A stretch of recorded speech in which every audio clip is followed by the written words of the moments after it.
না নামাজ আছে, না ইবাদত রিয়াজত আছে, নাকি আল্লাহর প্রতি কঠোর সাধনা আছে? শুধু বাপদাদার খবর বেশি বেশি হার, বাপদাদার মাজার বেশি বেশি হার। মাজার উপর আছে মানিতে 14 গোষ্ঠীর কুড়া করি মানে বংশ পরম্পরায় আর কোনো কষ্ট করতে হবে না, শুধু বিরাট মাজার যেত দাম বাক্স তো দিয়েই হবে নামাজে। ঠিক নেবে ঠিক ফেডরে বিশাল করে বিলাই মাজারটাকে বইতে ফেলো মানে ফেলো, দানের টাকা ওখানে, সৎকার টাকা ওখানে, মান্নতের টাকা ওখানে, জাকাতের টাকা ওখানে, ফিতরের টাকা ওখানে, সব টাকা ওখানে। আবার বিরাট করে লিখে দিছে চন্দ্র মাসের এত তারিখ বাবাজান কেবলার উরুস অনুষ্ঠিত হইবে। উরুস অনুষ্ঠিত হইবে একবারে গোড়া জীবন হল্লাই 8 করে দিই লেহাই আর গোড়া বছর এই উরুস সাইন বুটিয়ে দাহাই দাহাই সাদাবাজি গরণ আছে নামাতে। ঠিক নেবে ঠিক বেশিরভাগের দৃশ্যটা এমন। তো যার মাজারের উরুস যত বড় এ মাজারও জিবে আছে ফিরিবে এত বড় নামাতে। ঠিক নেবে ঠিক যে মাজারের উরুস যত ছোট এ মাজারও জিবে আছে ইবে এত ছোট। বর্তমান যুগের তরিকত এগুলোই হচ্ছে বর্তমান যুগে মারেফত, এগুলোই হচ্ছে বর্তমান যুগে অধিকাংশ জায়গা বাস্তব চিত্র। যদিও শুনতে একটু তিক্ত হয়, তিক্ত মনে হলেও কিছু কথা তো আমাদেরকে বলতে হবে।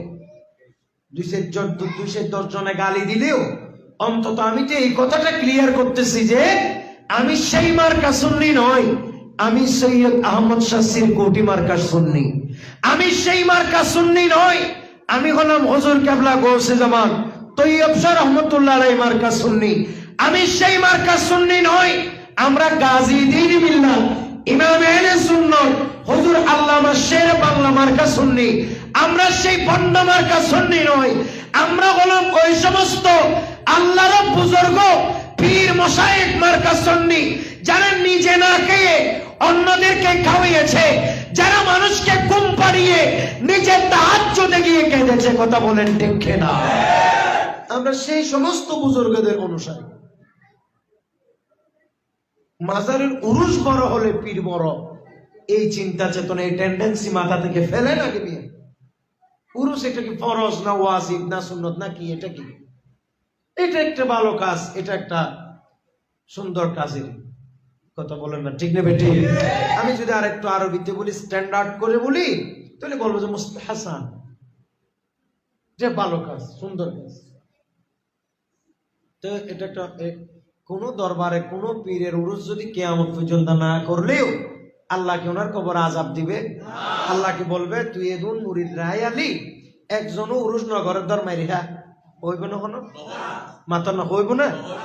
তার মানে উরুস করার জন্য যতটা আবেগী আমরা, উরুস করার জন্য যতটা আমরা সিরিয়াস, আল্লাহকে রাজি করার জন্য, আল্লাহর প্রিয় রাসূলের আদর্শ বাস্তবায়নের জন্য আল্লাহর কসম এতটা সিরিয়াস আমরা নয়।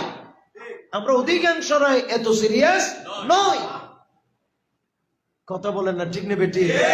তো উরুস পালনের জন্য এত কেন উদ্গ্রীব? কারণ ওখানে টাকা আছে। কথা বলেন না? কি আছে?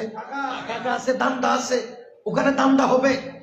উরুস পালনের জন্য এত কেন উদ্গ্রীব আমরা? বলে কারণ ওখানে উরুস করলে আপনি বিরিয়ানি পাবেন, বিরিয়ানির ডেগের ভাগ পাবেন। বলেন না ঠিক কিনা? কিন্তু আপনি জানেন গ্রামে গঞ্জের কত এতিমখানা বন্ধ হয়ে যাইতেছে টাকার অভাবে। গ্রামে গঞ্জের কত মাদ্রাসা বন্ধ হয়ে যাইতেছে টাকার অভাবে। কেউ টাকা দেয় না, মাদ্রাসা চাঁদা দেয় না, কিন্তু উরুস বললে গরু দিবে নামাতে। ঠিক নেবে ঠিক? এটা এগুলো আমি বক্তব্য, আমার নিজের মাদ্রাসা আছে, আমার নিজের মসজিদ আছে, কত দানে কত চাল এটা আমি জানি, আমি জানি বাস্তব। আমি আজকেও খুব আফসোস করে বলতেছি, আজকে জমা থেকে বের হয়ে খুব আক্ষেপ করে বলতেছি, আমার সাথে ওখানে বসছিল যে মৌলানা আসাদ, সে ছিল, আমি তাকে বলতেছি কি করব জানি না, এদিকে মাদ্রাসার বেতন, এদিকে মসজিদের বেতন, এদিকে এটা এদিকে সেটা, আবার এগুলো না করেও পারি না। হ্যাঁ, আমি মনে মনে বলি যে আল্লাহর জমিনে আসছে, আল্লাহর তো কিছু কাজ করতে হবে। তা আল্লাহর কাজ আমরা মসজিদ মাদ্রাসা যদি আমরা না করি আর কে করবে? আর গরিবরাই যেগুলো করে, দেখতেছি যে মাদ্রাসার চাঁদা খুঁজলে সবাই চাঁদাবাজ মনে করে পালাই যায়, কিন্তু দেখা যায় যে উরুষের চাঁদা খুঁজলে, ছাগল খুঁজলে গরু নিয়ে আসে। কথা বলে না, ঠিক না বেটি? আশ্চর্য, আশ্চর্য মানুষ। যেখানে দিলে কাজ হবে সেখানে আমাদের ব্যয় কম, যেখানে দিলে কাজ হবে না সেখানে আমাদের ব্যয় বেশি। অর্থাৎ এক কথায় আমাদের কোনো ভবিষ্যৎ প্ল্যানিং নেই। এই প্ল্যান অনুযায়ী কাজ না করবার কারণে আমরা মার খাইতেছি। আজ আমাদের যুবকেরা হাদিসের দিকে ঝুঁকছে, আজ আমাদের যুবকেরা শিয়াবাদের দিকে ঝুঁকছে, আর আজ আমাদের যুবকেরা আহলে সুন্নাত ওয়াল জামাতের রাস্তা থেকে সরে যাচ্ছে।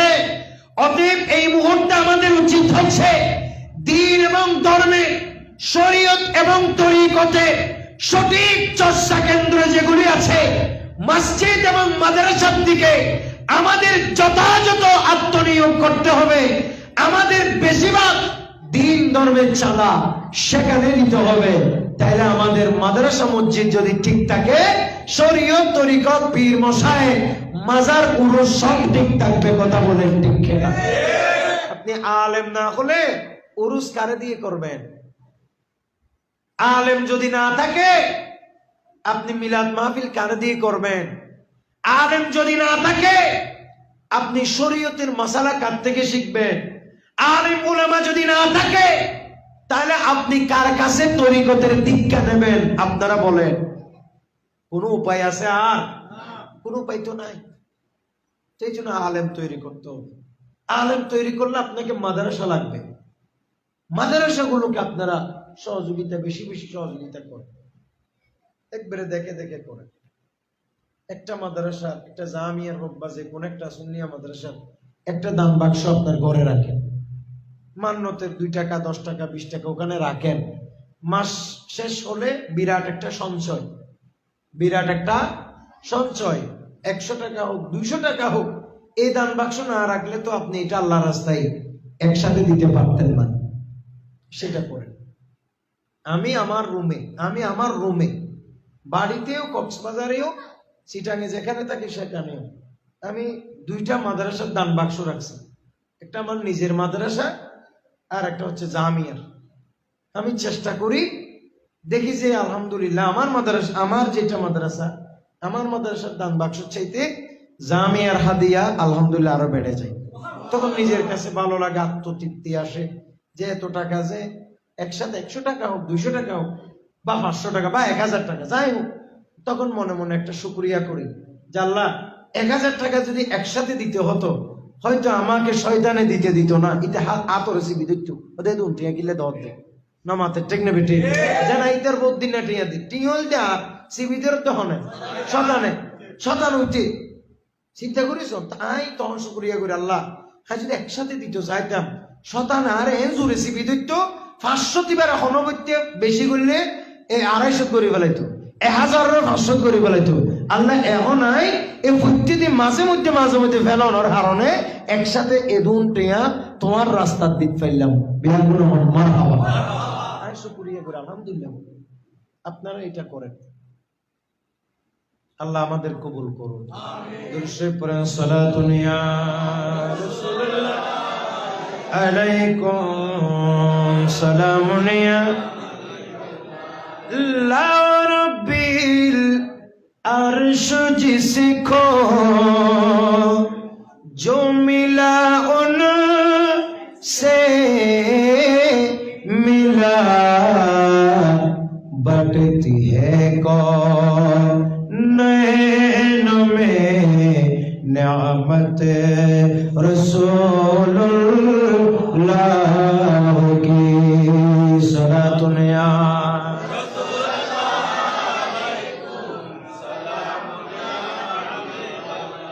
এবার সকলে বলেন মারহাবা।